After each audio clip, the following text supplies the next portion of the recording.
আসসালামু আলাইকুম। আজ আপনাদের সাথে শেয়ার করছি আমার ছাদ বাগানের ছোট্ট কিন্তু ভীষণ আনন্দের কিছু প্রাপ্তি।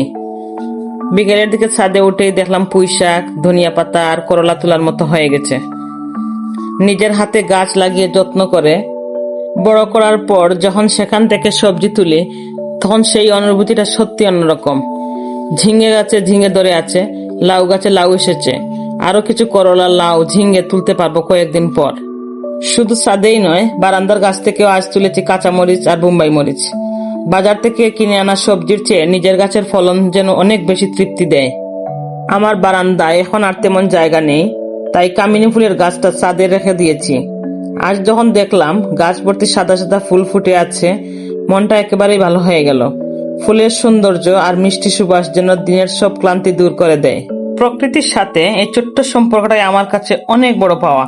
ছাদ বাগানের প্রতিটি পাতা, প্রতিটি ফুল আর প্রতিটি ফলন আমাকে আনন্দ দেয়।